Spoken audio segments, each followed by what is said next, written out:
From the National Catholic Register, this is Register Radio, bringing light and clarity to the news and topics that affect your life. Two mothers had the courage to choose life in the face of death. A social media post brought them together in a bond of friendship and prayer. Register contributor Nicole Leblanc tells of an inspiring story of faith and friendship in the face of suffering and loss. Then we learn why Catholic Answers AI priest got taken offline. Catholic Answers COO Jon Sorensen shares his perspective on the stumbling block his organization met when trying to evangelize through the latest technologies. I'm Jeanette DeMello, Executive Director of the National Catholic Register and Catholic News Agency, and I'm your host here on Register Radio. The Register recently ran a story. It's titled United in Prayer, Bound by Loss, how a social media post led to a powerful bond between two mothers. Those two mothers are Jessica Hanna and Nicole Leblanc, and they chose life in the face of death, and they became lasting friends, fast friends. Jessica Hanna, a Catholic mother of four and a pro-life advocate who chose to forgo cancer treatment for the sake of her unborn child. Tragically, she died on April 6th. Her family announced this, and her funeral was last week. Her story spread years ago on the Register and Church Pop through our social media pages, and it was there that another mother who was struggling with a frightening diagnosis heard her story and found comfort and a friend. That other mother is Nicole Leblanc, and Nicole found out at 10 weeks of her pregnancy that she had twins who were conjoined.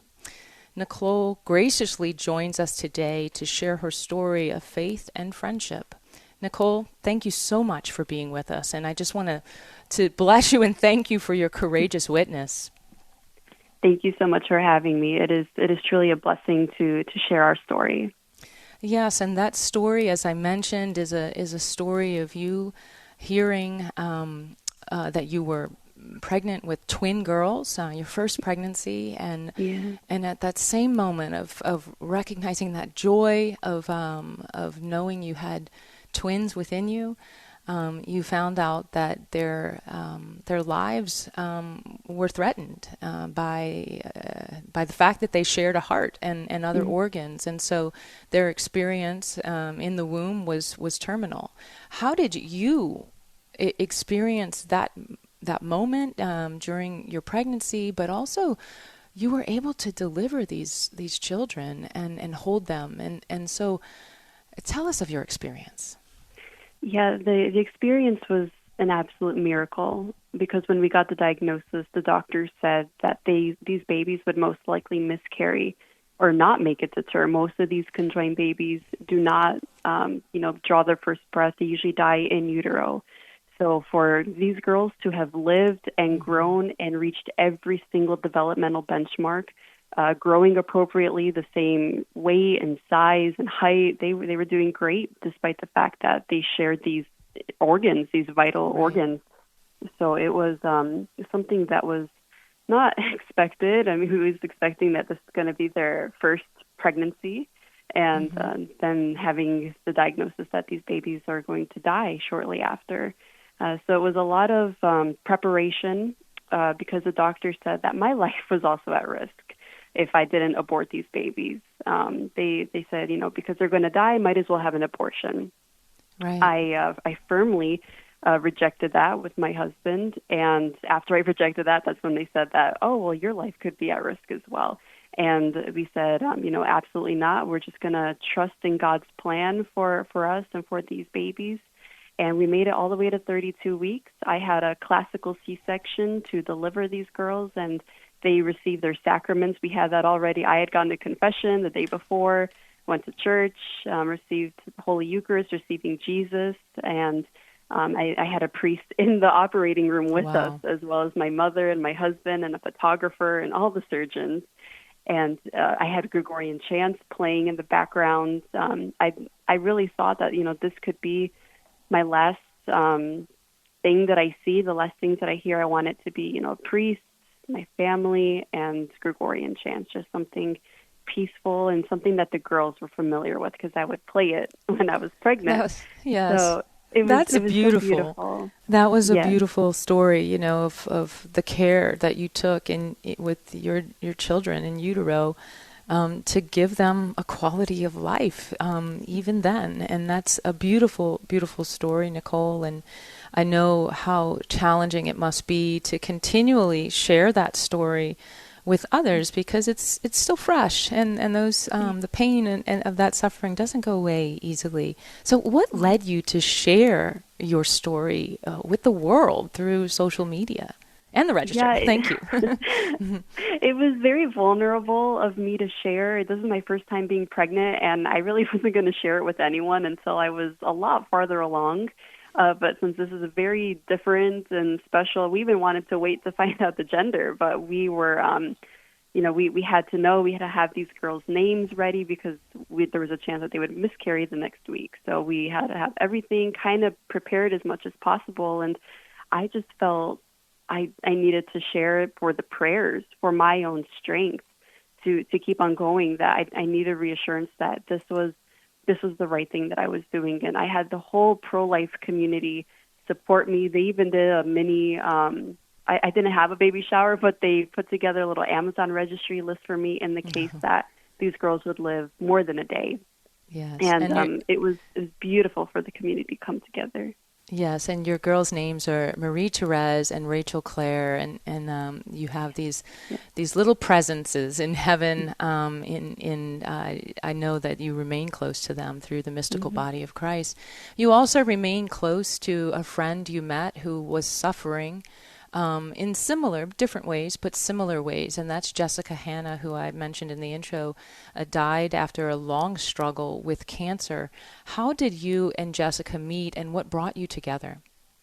Yes, so I was a parishioner at St. Joseph Shrine, and I had heard of this other parishioner who had cancer, and there was a little group chat going on, and they shared her Instagram, so I quickly found her Instagram, and all of her posts were absolutely just beautiful and inspirational.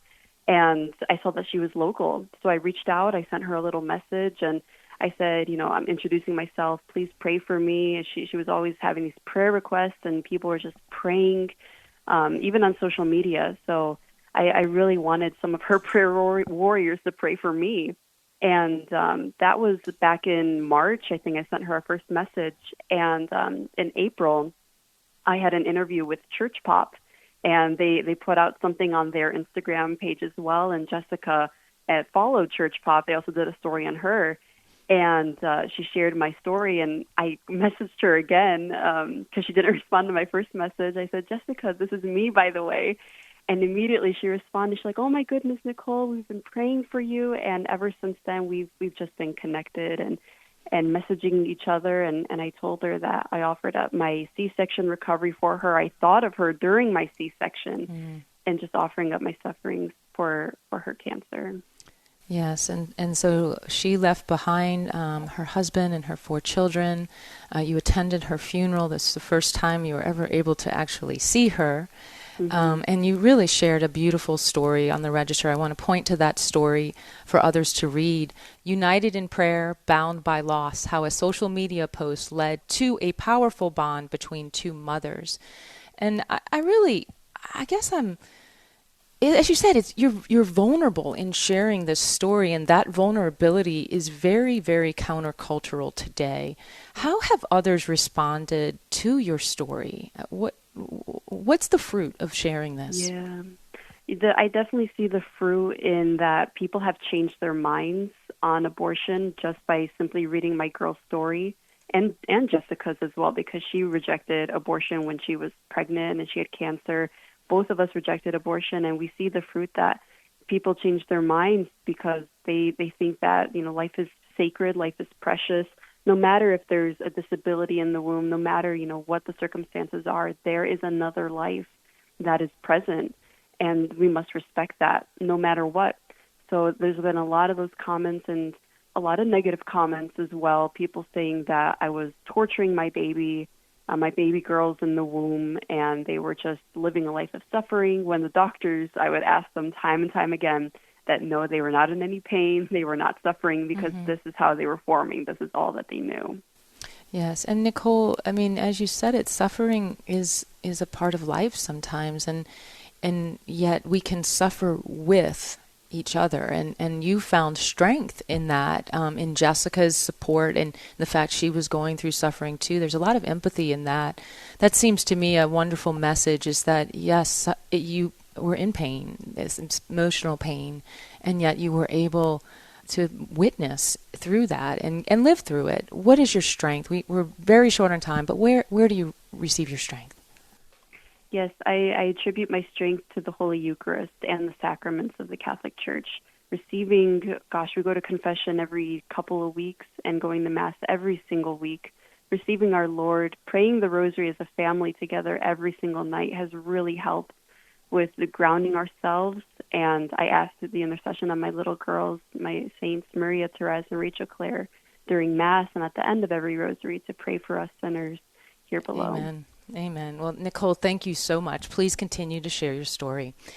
When we come back, we talk to Catholic Answers Jon Sorensen about the demise of Father Justin, AI, and the lessons learned. This is Register Radio on EWTN. Stay tuned for more.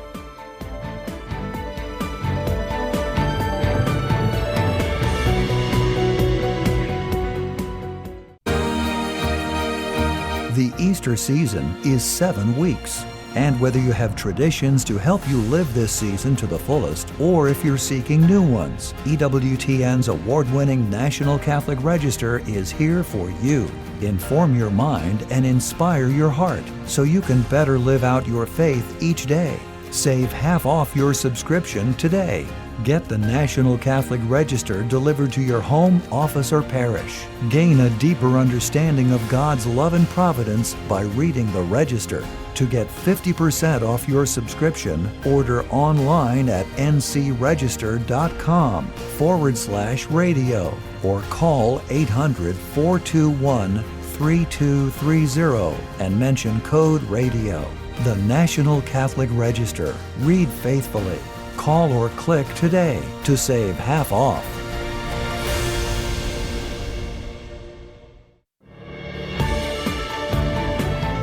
Let's return to Register Radio on EWTN. Welcome back. I'm Jeanette DeMello, Executive Director of the National Catholic Register and Catholic News Agency, and your host here on Register Radio. I'm joined by my co-host, Matthew Bunson, who is EWTN News' Vice President and Editorial Director. This week, the Register ran a headline, Catholic Answers pulls plug on Father Justin, AI priest. That's a story that caused a stir among online communities of Catholics in the United States. Catholic Answers is no stranger to most of you. It's a lay-run apologetics and an evangelization apostolate based in California. And thanks to its team of apologists and 40 years in the media industry, Catholic media industry, the organization promotes itself as the largest database of answers about the belief and practices of the Catholic faith. And so a few days ago, Catholic Answers launched an AI app that used that large database, 40 years of answers, to launch this avatar that would answer questions from users about the Catholic faith. And that avatar that they used was a virtual priest named Father Justin. He received a great big unwelcome online and was quickly replaced with an avatar that's just Justin the Apologist. So today we have Jon Sorensen, who's the Chief Operating Officer for Catholic Answers, joining us to talk about the Father Justin kerfuffle and what's next for Apologetics AI at Catholic Answers. Jon, it's so good to have you. I know it's been a rather a week of ups and downs, right? Indeed, yeah. Thank you so much for having me, too. It's an honor. Yeah, so you were telling me that you've been at Catholic Answers a really long time, and really you can get through this, and it's just a moment of learning, really. And Father Justin just seemed like a likable enough virtual priest here. He wore the black clerics and a collar, and he was a middle-aged, bearded avatar. But the resistance was quick and really furious. let's first start with, what were your hopes for Father Justin? I think originally we had just anticipated it not making really that much waves. And, we put out a press release like we do with a book or something else. And, we weren't expecting it to really garner as much attention as it did. I figured it'd probably be, people would be really curious at first. I definitely wasn't expecting the backlash. It didn't occur to me that giving it the likeness of a priest would be offensive to so many. But, I'm coming up on 17 years at Catholic Answers, and I learn something new every day. And we don't want to be the source of scandal for anyone. So, I took that to heart, and we've changed the avatar for now, and there may more changes may be coming.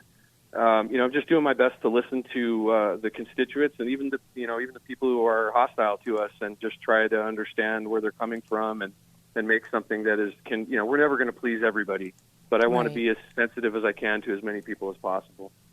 Yes, and John, what were some of the biggest concerns that were expressed by the online community? I mean, the kind of concerns that really made you say, hey, we got to take a step back. We got to change this. I think mostly it was the backlash of it having the appearance of a priest. I mean, on our end, we thought, well, this is just a character playing a priest. It's an AI that we've given a character role to, and we did. I think we didn't do enough. Well, I know we didn't do enough to probably tell people that's how we're viewing it, but I don't know that would have really made that much of a difference with the reaction that it got anyway. But I think we could have done better there. Yeah, absolutely. And I think part of the problem that people were seeing was you ask the avatar, can I go to confession? And in some ways, sometimes the avatar would respond, no, I can't administer a sacrament. And other times it would actually go through something that sounded very similar to a confession. And I think that's the kind of place thing that leaves people questioning what's the usefulness of this. Now, obviously, that's maybe an attempt to trip it up, and yet we also used it for opportunities to find out. I asked it, what does the Catholic Church teach about love? Right. And it gave a beautiful pastoral answer to that question about love. What were the kind of questions you hoped people would use it for? Just basic information about the Catholic faith. Nothing, we weren't expecting it to. Well, we weren't expecting anyone to use it to ask, spirit, the kind of questions that would require a spiritual director or your parish priest, like a real priest. I mean, at Catholic Answers, just for your listeners, make no mistake, we never intend to do away with human interaction. That is the most important aspect of what we do. And our view at Catholic Answers is that we produce this content, apologetics content. The hope is that, and it's really written for Catholics. And so the hope is that they would consume this information and then go out and they be the ones that evangelize. Father Justin, or any AI or even our website, I don't think that is what does the evangelization. I think it's real human interaction. And so we're just trying to dispense information the best we can. But there are things that we didn't anticipate. We make mistakes, and like I said, I like to learn from those. I think it makes me stronger. But also, when that's the funny thing about AI is, in order to fix it, someone's got to break it. And so, when as soon as we saw on Twitter that someone had got it to say the words of absolution, for example, we were on the phones with all the engineers saying, all right, well, this needs to be fixed immediately. But that's kind of how the process works with that. It's just the difficulty is that, for us to do it, there's only so much we can do, and then we release it to the public. The public's going to probably, there's probably more people out there that are going to try to break it than what we had, because we were using basically our internal people, engineers, and then released it to our some of our donors. We have a pretty big donor list, and so they, we sent it to all of them to kind of help us. But we were expecting there to be some issues at first, and we were hoping that if the reception had been more positive, that we could have used that critical feedback to improve the thing, but it's just causing too much scandal, so we decided to change it. Well, but you moved very quickly to try to solve the problem. But at the same time, this is a philosophical question. Why is it for us as Catholics so important to recognize, embrace, and try to utilize new technologies, even if it's haltingly at first?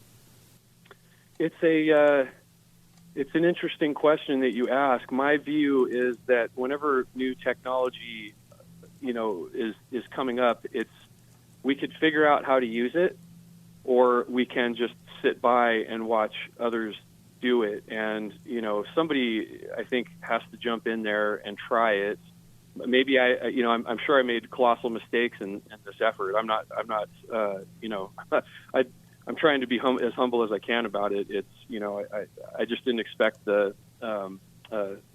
quite the response that we got, but I knew there would be some. I didn't see it being this quite as big deal as it was. But I think the technology, it's always it's always a good thing for us, I think, to at least investigate it and try to use it. This idea came across our desk, I think back in September, might have been a little bit before that.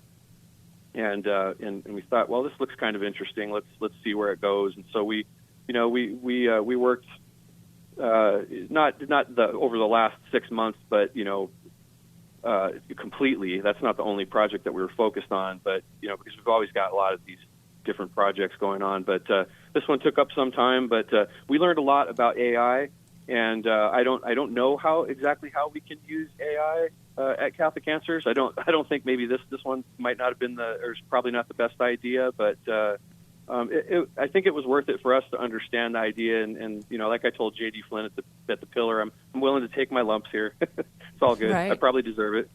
Right. Well, I mean, it wasn't a bad day. They in the media world, you often say that negative news is news, and people are talking about Catholic Answers, and they were interested, I think, in our story that Matt McDonald wrote, Catholic Answers pulls plug on Father Justin AI priest. And of course, we should clarify the Justin the apologist is still there to use at CatholicAnswers.com, so people can check that out. But he said there were 1,000 people an hour were using the Father Justin app and on Wednesday afternoon, and traffic was up 77% were some of the numbers that your marketing team gave us. And so people were interested, and as you shared with me, John, you said that part of the idea for this was that you guys get these kind of questions constantly at Catholic Answers and aren't able to answer it. Yeah, that's right. The old, so we've since done a redesign, but of Catholic.com. So if you look at, you could use Wayback Machine or something like that to look at. I think maybe 5 or 6 years ago, before we did the redesign, that older version of the website had a little button on it that said "Ask an Apologist," and you could submit a question, and that alone had I think it was like a 20,000 question backlog. We just could not keep up. And so we've always been, and so we just eliminated that for the longest time. And so this AI thing pops up, and we're like, oh, maybe we could try and use this to help some of these people. But I don't want to use it if it's not going to help, Right. Well, some of the things that we've discussed as a team at the Register in terms of using AI and trying to understand it, and where we've kind of found some workable uses is those AIs that actually give you the citation, for where they gathered the data, where they gathered that information, so that we can always check. And it seems to me that I know the speakable version, that's what is so interesting about the Justin app, is that you can actually talk to this and it responds back to you like it's a person. But the fact that you guys have an incredible database and just delivering maybe the where it comes from and the citation is something to think about. So what is your team going to do now? How will you figure out the future of this AI? Well, for now, our fake priest has been laicized. Right.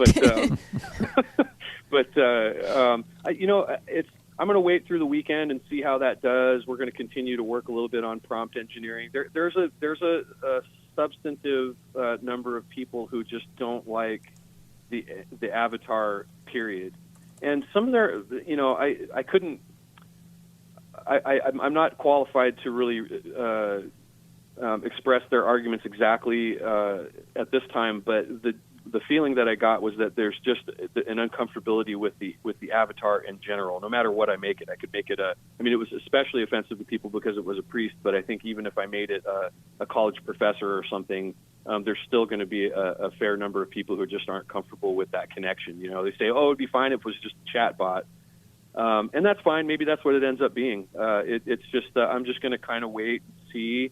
And, hopefully people will be understanding that, we are not trying to scandalize people. We're just trying to figure out how we can better utilize emerging tech, because AI is not going away. You're seeing it incorporated into more and more things. And so we can sit by and not do anything with it, or we can try and, figure out how we can use it. And, I think the people who go first are probably going to get hit the hardest. And maybe AI never takes off in Catholic circles. I don't know. We'll just have to wait and see. I think it's going to take off. And just last week at the Vatican, there was a conference, AI Forum, Serving the Church's Mission. It was put on by the Pontifical Oriental Institute, and some of that material is available on YouTube. But it's certainly a conversation in how to use AI to evangelize, and I can understand why Catholic Answers with 40 years of experience answering questions would want to try to do that. So, and thank you for not making it Bishop, Justin. Precisely. So, oh my gosh, I cannot imagine what would happen if I did that. Right. But the quick adjustment is important, and we really do appreciate you, Jon, coming on and talking about this and the humility that you guys have shown. So thanks a lot. Well, thank you, and God bless everyone at EWTN. You've always been really great friends to our apostolate, and we really appreciate that. Absolutely. Well, remember, for more news, analysis, and commentary, check out the National Catholic Register online at ncregister.com. As always, thanks for joining us on Register Radio here on EWTN. And together with Matthew Bunson and today's producer, Michael McCall, I'm Jeanette DeMello, and I pray that until next week, God bless you.